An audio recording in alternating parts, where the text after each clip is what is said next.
지난 시간까지 우리는 구원 이제 이단들에 대해서 이단 종파 각각에 대해서 다뤘는데, 이번부터는요 구원론 이단 교리라 그래가지고 이제 교리 중심으로 몇 군데를 다루겠습니다. 뭐 지난번 이단을 다룰 때도 이단 자체에 대한 포인트보다도 교리 중심으로 다루긴 했지만, 이번부터는요 그 이제 어떤 특정 종파에 한정되지 않고 오히려 개신교회 내, 즉 제도권 교회, 정상적 교회라고 말하는 교회들 내에 침투해 있는 그런 이단 교회들을 살펴보려고 합니다.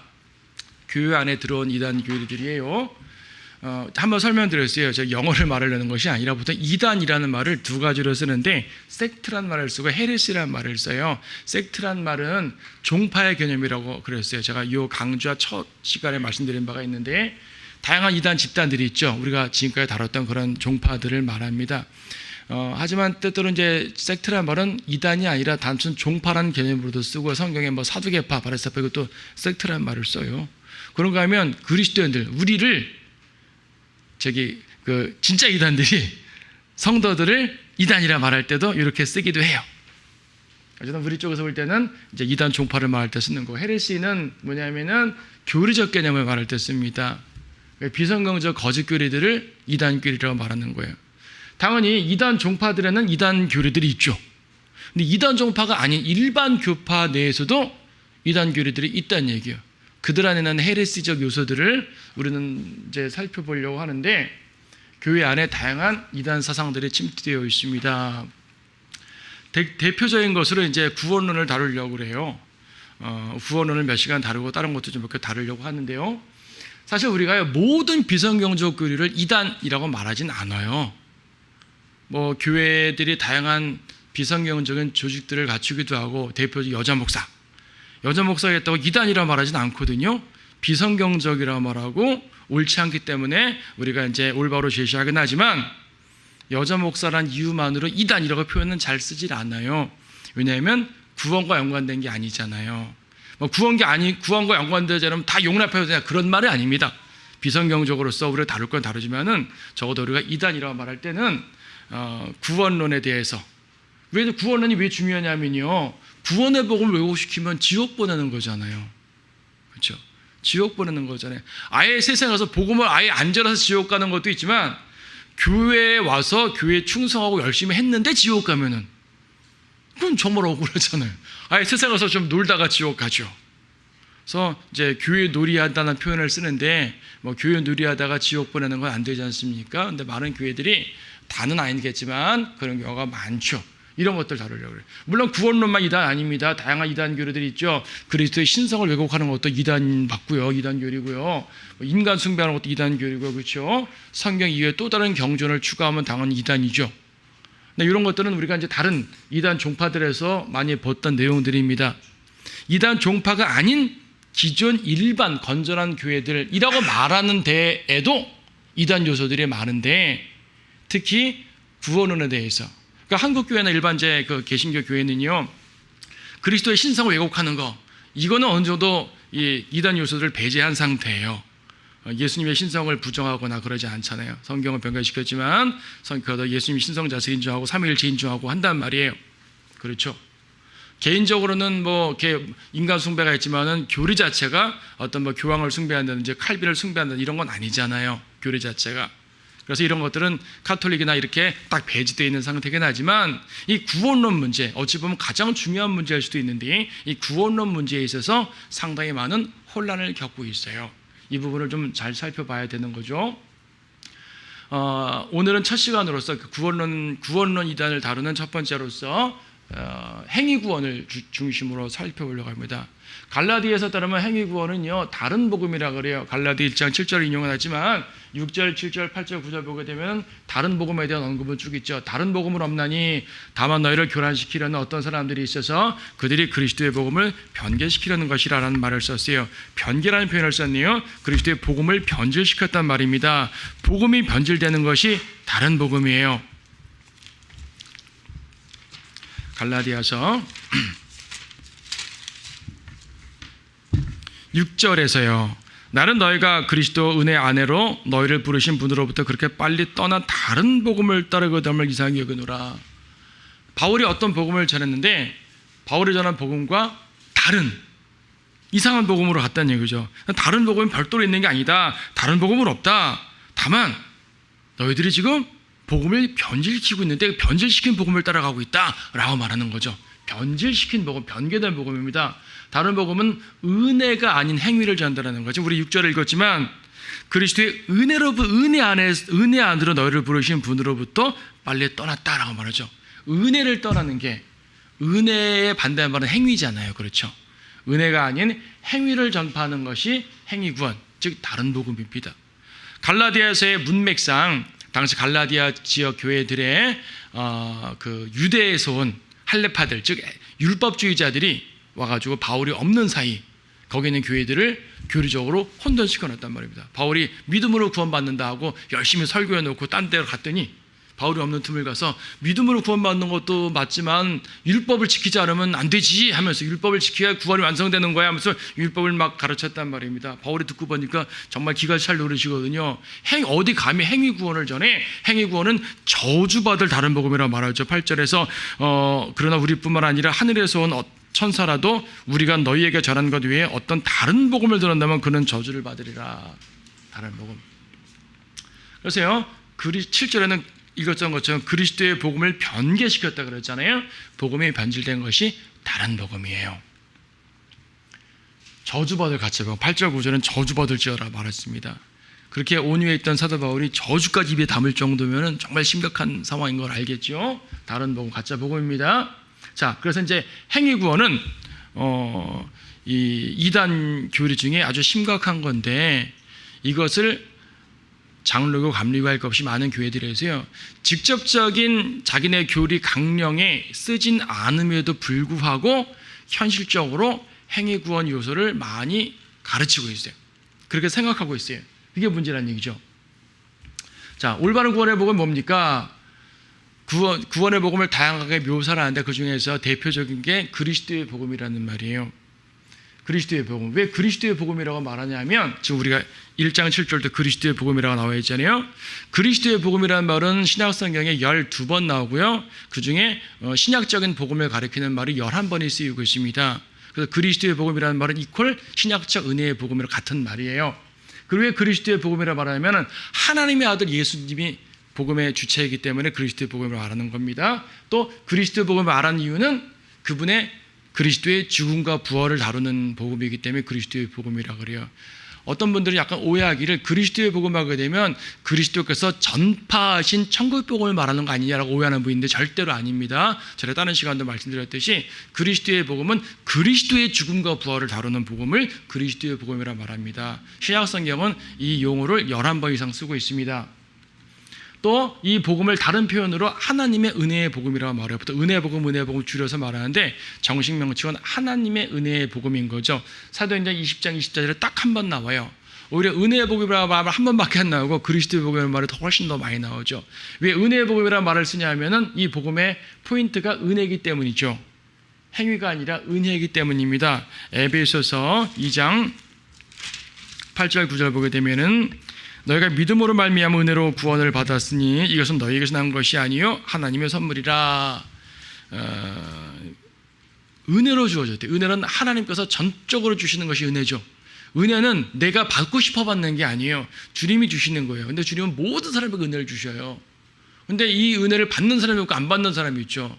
누가 받냐면 믿음으로 말미암아 받거든요. 믿음으로 말미암아라는 말은 through faith, 즉 믿음을 통하여라는 말입니다. 주님은 모든 사람에게 은혜를 주시는데 여러분 각자가 믿음을 구사해서 그걸 받는 거예요. 은혜는 주님은 모든 사람에게 은혜를 주시지만은 그 은혜가 사람한테 빛을 내면은 믿음을 통해서 들어오는데 내가 믿음을 구사하지 않으면 안 되는 거죠. 믿음 부분 우리가 다음 시간에 좀 다룰 부분이 있겠지만 어쨌든 주님의 은혜로 주어지는 겁니다. 주님의 은혜로 주어지는 것이지 행위가 아니라 그랬어요. 9절 행위에서 난 것이 아니니 아무도 자랑하지 못하게 함이라. 왜 가끔 그런 사람이 있잖아요.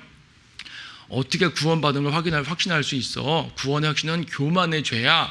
이렇게 말하는 사람들, 카톨릭은 구원의 확신을 교만의 죄라고 직접 말하죠. 많은 일반 교회 사람들도 구원의 확신을 못 갖는 것이 어떻게 확신할 수 있냐? 근데 죽어봐야 하는 것 아니냐? 앞으로 죄를 질 수도 있고 등등 말하는데 이 말은 뭐냐면은 내가 행위를 통해서 열심히 믿음을 지키면 구원받고 그렇지 못하면 구원 못 받는단 말이죠. 행위에 의존하는 말이잖아요. 그럼 도대체 얼마나 행위가 좋아야 구원받겠어요? 얼마나 행위가 악해야 구원받겠어요? 아, 나는 구원받았어. 그 말은 나는 행위가 좋다. 그 말이거든요. 교만인 거죠. 오히려 행위 구원자가 교만한 자인 거죠. 그래서 행위에 의한 구원이라 한다면 자랑할 수가 있기 때문에 주님께서는 행위에서 난 것이 아니니 아무도 자랑하지 못하게 하라 하심이라. 자랑하지 못하도록 행위는 구원과 관계없도록 만들어 놓으신 거예요. 오직 주님 편에서만 은혜가 내려오도록 만드신 거죠. 이게 올바른 구원의 복음이에요. 뭐 다른 표현도 있어요. 화평의 복음이라든지 다른 표현도 있지만 어쨌든 이 둘이 그 신약적인 구원의 복을 말하는 핵심적인 두 용어니까 이 두 용어가 가장 우리가 잘 사용해야 될 겁니다. 믿음 이외의 것으로는 구원받을 수가 없죠. 로마서 1장 17절도 믿음으로 말미암아 구원받는다고 말하고 있기 때문에 다른 것으로는 구원받을 수가 없죠. 이러니까 구원을 받게 되면은 당연히 죄 용서받는 것이고요. 영생을 얻고 하늘나라 가는 거고 부활하는 거고 하나님 자녀 되는 거고 뭐 유업 받는 거고 그렇지 않습니까? 이게 구원의 복음. 여기다 뭐 더 많은 걸 설명할 수 있겠지만 그건 요 말 아니겠어요? 지옥 가지 않고 하늘나라 가고 죄 용서 받고 자. 이 말이 구원의 올바른 구원의 복음이에요. 이 말을 다양한 표현으로 설명해가지고 전하는 것이 여러분들의 복음 전파가 되겠죠. 여기에 어떠한 행위라도 하나의 행위라도 덧붙이면 그거는 다른 복음이 된다. 근데 오늘날 교회들에서 다른 복음을 상당히 많이 전하고 있다는 사실입니다. 자, 다양한 행위도 어떤 행위들이 있습니까? 우리가 행위라고 말할 때는요, 종교 행위 혹은 선행 두 가지를 말하는 거예요. 행위라고 말할 때. 어떤 분들은 믿음으로 예수 영접한다니까 믿음도 행위 아니냐? 영접하는 거니까. 영접하는 행위 아니냐? 그걸 성경은 행위라 말하지 않아요. 행위라는 것은 행위로 구원받지 못했다라고 말할 때 행위는 종교 행위 혹은 선행 이런 걸 말하는 겁니다. 노력. 자, 종교 행위. 율법의 규례, 지금 갈라디아서 상황에서는 율법적 규례, 바리새인 같은 사람들이 와가지고요, 그죠? 율법을 지켜야 구원받는다고 말했기 때문에 할례 받아야 된다, 안식을 지켜야 된다. 유대교인들이 주로 빠지는 오류죠. 구약에는 율법의 규례 지켜야 되는 게 맞았죠, 구약에는. 근데 지금은 좀 신약적 복을 말하는 거잖아요. 행위로는 안 된다라고 말한 것은 신약 성경이지 구약 성경이 아닙니다. 구약 성경에는 행위에 대해서도 언급을 하셨죠. 그래서 구약에도 행위가 필요 없고 믿음으로 구원받는다라고 말하는 분들이 계신데 그거는 구약적 상황을 신약적 관점으로만 보려고 하기 때문에 그렇습니다. 구약은 구약으로 봐야 돼요. 구약을 신약으로 볼 수가 있는데 구약을 신약의 틀로 볼 때는 예표론으로만 봅니다. 구약을 신약의 틀로 볼 때는 예표론으로 보는 거예요. 근데 예표는 예화예요. 쉽게 말하면 예화로 구원받는 게 아니죠. 예표로 구원받는 게 아닙니다. 예표는 구원받은 이후에 예표를 보니까 더 풍성한 진리가 보이네 하는 말이고 예표 자체로 교리를 잡으면 안 돼요. 교리는 예표가 아닌 직접적인 이제 교리적 설명으로 잡는 것인데 구약은 구약의 틀로 보는 것이고 신약은 신약의 틀로 보는 겁니다. 그래서 율법의 구약엔 필요했지만 신약엔 필요 없다. 그렇죠. 유대인들은 신약에서도 율법을 지키려고 한다. 그건 안 된다 얘기죠. 이렇게 오해하실 수 있습니다. 베드로나 야고보 같은 예루살렘 교회 사람들은 사도행전 15장 이후에도 여전히 율법을 지키려고 했거든요. 그럼 그들 지옥 가는 것이냐? 그것이 아니라 한번 말씀드렸죠. 당시 AD 1세기 당시에 예루살렘에 있는 유대인들은 율법이 그들의 삶이었어요. 그냥 어릴 때부터 돼지고기 한 번도 안 먹어본 사람한테 돼지고기 먹으라 할 수 없잖아요. 태어나면서부터 안식을 계속 지켜온 사람들한테 안식을 하면 안 돼 할 수 없잖아요. 율법을 통해 구원받는 게 잘못된 것이지 구원받은 사람들이 유대인들이 율법에 익숙해서 율법을 지키는 것이 구원 잃어버리는 거 아니잖아요. 이해하셨죠? 그래서 이제 구원받은 사람들이 율법을 지키는 것 자체는 뭐 그것 자체가 이단 아닙니다. 그래서 바울도 유대인에게 유대인처럼 이방인처럼 한 것이 유대인들을 하려나 이런 전통 존중하겠다는 얘기예요. 그러나 그걸로 구원을 말한다고 한다면 이단이다 그죠? 카톨릭의 7 성사들 한번 카톨릭 다룰 때 다뤘죠? 성사들 이런 걸 통해서 구원받으려고 하게 되면 이단인 거죠. 성사들은 그 자체가 잘못된 거니까 구원받으려고 하는 건 아니라 그냥 하는 것 자체가 잘못된 거예요. 세례, 침례든 세례든 이걸로 구원을 받으려고 하게 되면 안 되는 거죠. 물 뿌리는 것 자체가 잘못되지만요, 세례라는 말 자체가 죄를 씻는다는 말이기 때문에 사실 잘못된 용어라고 몇 번 설명드린 바가 있습니다. 주일 성수하고 11조 드리고 새벽기도, 교회 봉사, 그래 좋아요. 주일에 예배 빠지지 않는 게 좋죠. 당연히 주님께 자기 자원함으로 헌금 드리는 게 좋죠. 나쁘다는 게 아니에요. 새벽기도, 우리가 새벽기도 안 하지만 새벽기도 하는 것 자체를 욕할 필요 없잖아요. 새벽에 모여서 기도하겠다는데 그게 왜 나빠요? 그것으로 종교성을 삼아가지고 믿음을 측정하게 되고, 그런 걸 통해서 뭔가를 나의 종교성으로 이루려고 하는, 이런 것들은 잘못됐다 말하는 거거든요. 이런 종교성을 가지고 나 이렇게 열심히 믿으니까 구원받았겠지 라고 하면 행위 구원이 되는 거죠. 방언, 신유, 성령 세례 같은 것들도 이런 걸로 구원을 측정한다면 그런 당연히 이단이 되는 겁니다. 선행, 종교행위 이외에도 선행도 행위라 말해지는 건데, 이웃사랑, 당연히 좋죠. 그렇죠. 구제하고 사회활동하고 얼마나 좋아요. 국경 없는 의사회, 이렇게 유네스코 애기들 도움 구호단체, 좋아요. 전 좋다고 생각해요. 나쁜 거 아니에요. 근데 그런 걸 행함으로써, 교회가 그런 것에 참여함으로써 하나님 일을 한다고 생각하면 안 된다는 얘기죠. 선한 일을 하는 건 좋지만 그것이 교회에게 주어진 복음 사명은 아니라는 얘기입니다. 많은 인본주의 교회들, WCC에 대해서 이런 걸 행함으로써 구원받은 사람으로 생각을 하게 만드는데, 그건 이단교리죠. 선교를 빙자한 봉사활동도 나쁜 것이 아니고, 단기 선교 나쁜 게 아니지만은 선교 가서, 단기 선교 가서 복음 전하면 되죠. 복음 뭐가 나빠요? 그런데 이렇게 함으로써, 주변에도 많이 봐요. 이번에 우리 딸이 어디 가가지고 단기 선교 활동하는데 이런저런 자랑하면서 마치 그런 걸 통해서 나는 구원받은 사람인 걸 증거하는 것처럼 말할 때, 그건 잘못된 거라는 얘기입니다. 이 중에 어떤 것은 이 행위 자체가 잘못된 것도 있고, 이 중에 어떤 것은 행위 자체는 잘못된 것이 아니지만은 이걸 구원에 적용시키면 잘못된 거다, 이단이다 이거죠. 다른 교리는요 좀 잘못된 거예요. 비성경적인 거예요. 고치세요라고 말하겠지만, 구원에 대해 잘못된 교리는 이단이라고밖에 말할 수가 없는 거예요. 이단 교리. 지옥 보내는 거잖아요. 안 되잖아요. 명확해야죠. 이렇게 생각하는 이유가 성경 구절에 대한 곡해입니다. 여러분 복음 전할 때 종종 보잖아요. 구원 받으셨어요? 지금 죽으면 천국 하늘나라 갈 확신이 있어요? 라고 물어보게 되면 저는 세례 받았기 때문에 구원 받았어요. 저는 장로기 때문에 구원 받았어요. 다 행위 구원. 사실 교회에서 세례 받았으니까 구원 받았습니다 라고 직접 가르치는 교회는 없어요. 사실은 적어도 장로교, 감리교는 직접적으로 그렇게 가르치진 않아요. 근데 은근슬쩍 그렇게 말하죠. 세례를 줄 때 이제 자매님은 구원받았습니다. 이제 형제님은 죄 씻음 받았습니다. 당연히 자기네 교리에서는 세례를 구원받는다고 말 안 해요. 하지만 실제로 그렇게 가르치잖아요. 이단 교리를 가르치는 겁니다. 심각합니다. 네. 자, 베드로전서 2장 2절에서 갓난아기들로서 순수한 말씀에 젖을 사모하라. 이는 너희가 그것으로 인하여, 그것이 뭐예요? 말씀, 순수한 말씀. 그것으로 인하여 자라게 하라 함이라. 분명히 악이라 그랬어요. 악이란 태어난 걸 말하죠.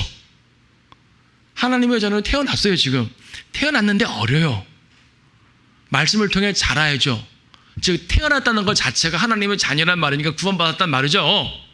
구원받은 상태에서 아직 악이니까 말씀으로 자라나라는 걸 말하는 구절이 베드로전서 2장 2절 말씀입니다. 근데 개혁성경에는 여기다가 구원에 이르도록 자라나라는 말로 첨가를 시켰죠. 그렇게 말함으로써 그래, 예수님을 믿지만 당장 구원받는 게 아니라 충분히 자라서 구원받는 거야 라고 생각하는데, 여러분 이렇게 가르치는 거 들어보신 분 계실 거예요. 예수님을 영접하면 칭의가 하나님 의롭게 여기시는 거, 의롭다 하시는 칭의. 그러면 중생한대요. 거듭난대요. 중생, 거듭남. 그러면 성화, 거룩하게 된대요. 거룩하게 되면 성화. 성도의 거룩함을 성화로 표현합니다. 영화, 글로리피케이션, 영화롭게 된다. 영광을 얻게 된다. 이렇게 돼야 구원을 받는다. 이렇게 자라서 구원받는다 라고 가르치는 교회가 생각보다 많아요. 여러분 인터넷에다가 한번 네이버나 다음 가서 검색에다가 구원의 단계, 그건 뭐 구원, 성화, 영화 이렇게 검색어 쳐보세요. 그럼 어떤 글에는 구원 받은 다음에 성화를 이룬다는 글도 가끔 있어요. 근데 이렇게 단계를 거쳐서 구원받게 된다라고 말하기도 해요. 이단교리죠. 제가 어릴 때 어떤 부흥회를 갔었는데 부흥 강사님이 9단계를 쭉 써가지고 이렇게 해서 구원이라고 말하더라고요. 장로교였는데. 그러니까 이제 그렇게 이단교리를 생각보다 많이 가르칩니다. 자, 여기서 문제는 뭐냐면은 칭의에서부터 구원까지 이 과정, 상당히 복잡한 과정을 일생 동안 겪게 될 텐데 이 성화의 과정이 일생 동안 계속 펼쳐질 거 아니겠어요? 이러는 동안 끝까지 견뎌야 된다는 얘기죠. 자, 요 교리가 뭐가 문제인 거죠? 구원이 맨 끝에 있는 게 문제죠. 잘못된 거죠. 또 끝까지 견뎌서 성화의 과정을 이루어야지 구원받는다. 이게 잘못된 행위 구원이 되는 겁니다. 이 경우 성화라는 것은 성도의 거룩함을 말하는 건데 성도의 거룩함이 구원을 위한 행위로 가르치게 되는 겁니다. 이렇게 거룩하게 되어야지 구원받게 된다. 마지막에 중간에 거룩함을 잃어버리거나 타락하면 구원을 잃어버린다 라고 하는 건 이단교리입니다. 자, 이 단계를 수정을 해야 돼요. 어떻게 수정을 할까요? 어떻게 하지 올바른 교리가 될까요? 구원의 단계라고 보지 말고요, 구원의 3가지 면으로 이렇게 설명을 해봅시다. 이건 성경적인 교리예요. 자, 구원, 예수님 믿을 때 구원이 완성됐어요. 단번에 완성되는 거예요. 구원 받을 때 거듭나는 거고요. 그 순간 주님께서 의롭게 칭해 주시는 거예요. 믿음으로 구원받았으니까 이 순간 이미 의롭다. 칭의, 그렇죠? 칭의와 중생과 구원은 동시에 일어나는 겁니다. 과정이 아니에요. 동시에 일어납니다. 한 번에 완성됩니다. 구원받은 성도는 성화의 과정을 거치는데 이 경우에는 성화가 구원을 이루는 과정이 아니라 구원받았기 때문에 성결하게 살아야 된다는 그런 영적 삶을 말하는 거죠. 여러분, 이렇게 이제 사람들 오해하는 이유가 뭐냐면 빌립보서 2장 12절, 그러므로 나의 사랑하는 자들아 너희가 항상 복종했던 것처럼 내가 있을 때뿐만 아니라 내가 없는 지금도 더욱더 두려움과 떨림으로 너희 구원을 온전히 이루라. 두려움과 떨림으로 구원을 이루라니까 오해할 만하죠.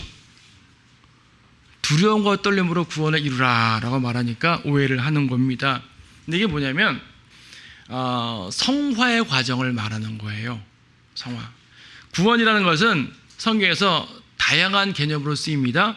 혼의 구원도 구원이지만은 위기에서 구출하는 것도 구원이라는 표현을 써요. 죄로 말할 때 우리가 구원받을 때 말입니다. 죄로부터 구원받았다 그러죠. 근데요, 아직 죄의 권세 아래 살고 있잖아. 우리가 지금 죄의 권세 아래 살고 있어요. 그러니까 수시로 죄를 짓죠. 이러한 삶으로부터 지속적인 성화를 이루어 나가야 된다는 것을 이렇게 구원을 이루라고 표현을 하는 거예요. 그래서 성화의 과정으로서의 구원을 말하는 거거든요. 성화라는 것은 구원받은 성도의 행실입니다. 구원받은 성도의 행실이에요. 위에서는 이 이단 교리에서는 구원을 위한 행위지만 성경적으로는 구원받은 성도의 행실이에요. 자, 성경 구절에 대한 또 어떤 곡해가 있냐 하면은 마태복음 24장 13절 끝까지 견디는 자는 구원을 받으리라. 이게 또 많은 분들이 단지 구원의 영원한 보장을 믿지 못하는 차원이 아니라 행위 구원을 가져오는 요소가 됩니다. 끝까지 견디는 자는 구원받으리. 이 끝까지가 언제 끝이에요? 끝까지가, 자, 끝까지란 언제를 말하는 것인가? 생애의 끝까지라고 생각들을 하죠. 죽을 때까지로 생각합니다. 그래서 죽을 때까지 배교하지 말아야 된다. 죽을 때까지 구원을 잃지 않아야 된다. 죽을 때까지 구원을 잃지 않으려면 열심히 주님을 위해서 살아야 된다. 결국 열심이란 것이 뭐예요? 행위잖아요. 우리에게 행위가 필요합니다. 구원을 위한 행위가 아니라 구원받은 성도의 온전한 의로운 행실은 필요하나 구원받는 행위가 아니죠. 근데 이렇게 해야지 끝까지 견뎌야 구원받는다고 말함으로써 성도의 행실을 구원을 위한 행실로 오해하게 만들죠. 자, 마태복음 24장을 상당히 오해한 겁니다. 이거는 행위구원의 이단 유리가 되는 거예요. 그럼 이것을 올바로 해석하는 건 뭐냐면 지금 마태복음 24장 13절에서 끝까지 견디는 자는 구원을 받으리라. 이 끝까지가 뭐냐? 어렵게 볼 게 없어요. 바로 다음 구절에 나와요. 이 왕국 복음이 모든 민족에 증거되기 위하여 온 세상을 전파되리니 그런 후에 끝이 오리라.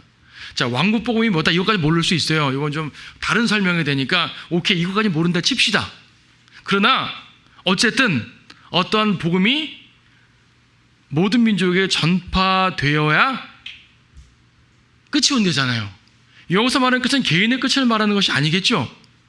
개인의 끝이라면 복음이 전파되어 끝난다는 말이 안 되지 않습니까? 왕국 복음, 은혜의 복음을 구분하기 전에 일단 그건 차치하고 어떤 기간의 끝을 말하는 겁니다. 기간의 끝. 13, 14절은 연결된 문맥입니다. 14절이 어떤 기간의 끝이라면 13절도 어떤 기간의 끝이지 개인 삶의 끝이 아니에요. 그럼 어떤 기간의 끝을 말할까요? 21절. 이는 그때에 대환란이 있으리니. 명백하게 말하잖아요. 대환란.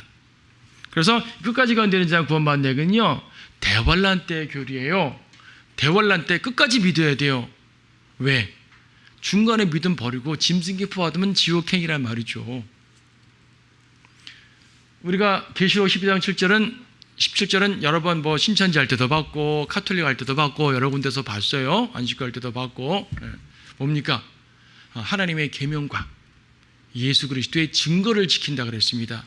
즉 믿음과 행위와 믿음, 특히 유대인들에게는 율법에 해당되겠고요. 믿음과 행위로 구원받는 것, 대환란 때의 상황입니다. 대환란 때는 믿음과 행위로 구원받는 게 맞아요.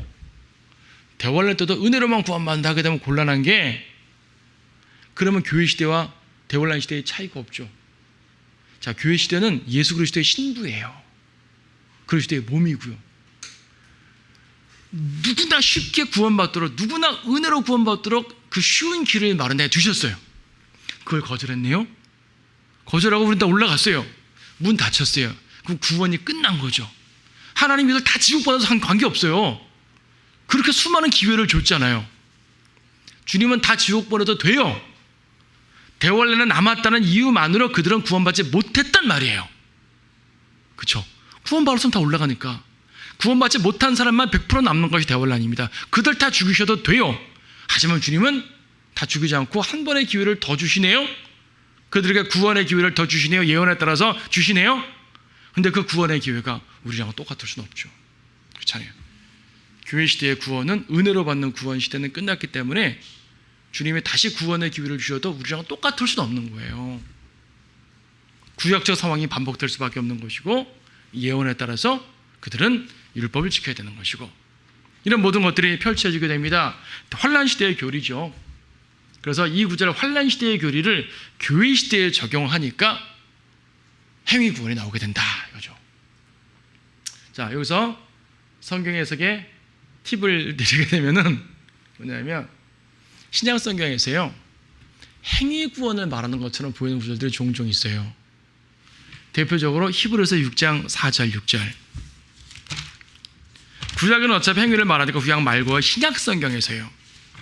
신약 성경에서 행위 구원을 말하는 것처럼 보이는 구절들이 나올 때는 이거 환란 구절이구나 라고 이해를 하시면 됩니다. 히브리서 6장 4절 5절 6절. 한 번 깨우침을 받고 하늘의 선물을 맛보며 성령의 동참자가 되고 하나님의 선한 말씀과 오는 세상의 능력을 맛본 자들이 만약 떨어져 나간다면 다시 새롭게 하여 회개시킬 수 없나니. 구원받은 자가 구원을 잃어버리게 되면 다시 구원을 찾을 수가 없어요.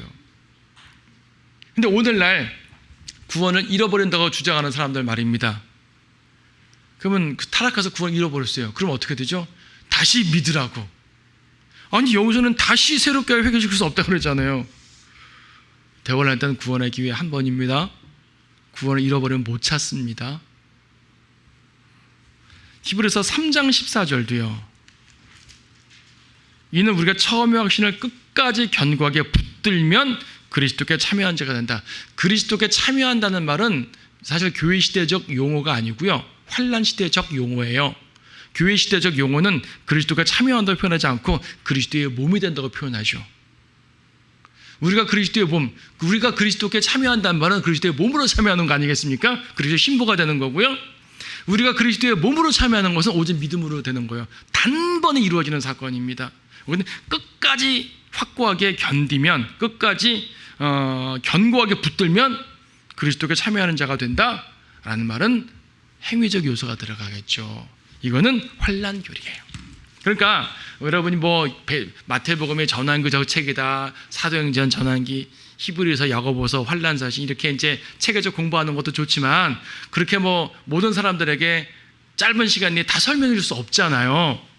그럴 때 우리가 간단하게 갈 수 있는 성경 해석의 팁이 뭐냐면 신약 성경에서 행위 구원을 말하는 것처럼 보이는 구절은 환난 시대라고 이해를 하시면 정확해요.